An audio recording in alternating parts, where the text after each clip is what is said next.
Vote দিবেন না কারে? ওয়ালা তাআওয়ানু, সহযোগিতা করো না আলাল ইসমি, গুনাহের কাজের উপরে। বলেন কিসের উপরে?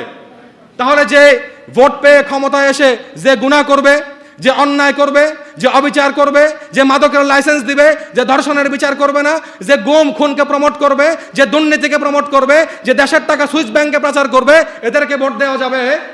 জোরে বলেন যাবে? এদেরকে সহযোগিতা করা যাবে?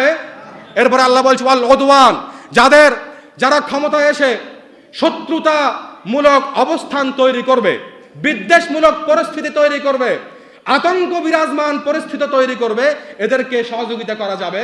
দেখবেন অনেক সময় নির্বাচনের ক্ষমতায় আসার পরে তার প্রতিপক্ষ দলের যে প্রার্থী আছে, প্রতিপক্ষ দলের দলীয় লোকজনকে অন্যায়ভাবে গ্রেফতার করা হয়, হয় কি হয় না? তাদের উপর নির্যাতন করা হয়। তার মতাদর্শের বাহিরে, তার দলীয় মতাদর্শের বাহিরে যদি কোনো ব্যক্তি কথা বলে, ন্যায় এবং ইনসাফের কথা বলে, হকের কথা বলে, সে যদি একজন সম্মানিত আলেমও হয়, তাকেও নির্যাতনের স্টিমরোলার চালানো হয়। এটা আপনারা বিগত দিনে দেখেছেন কি দেখেন নাই? কথা বলেন, দেখছেন না দেখেন নাই?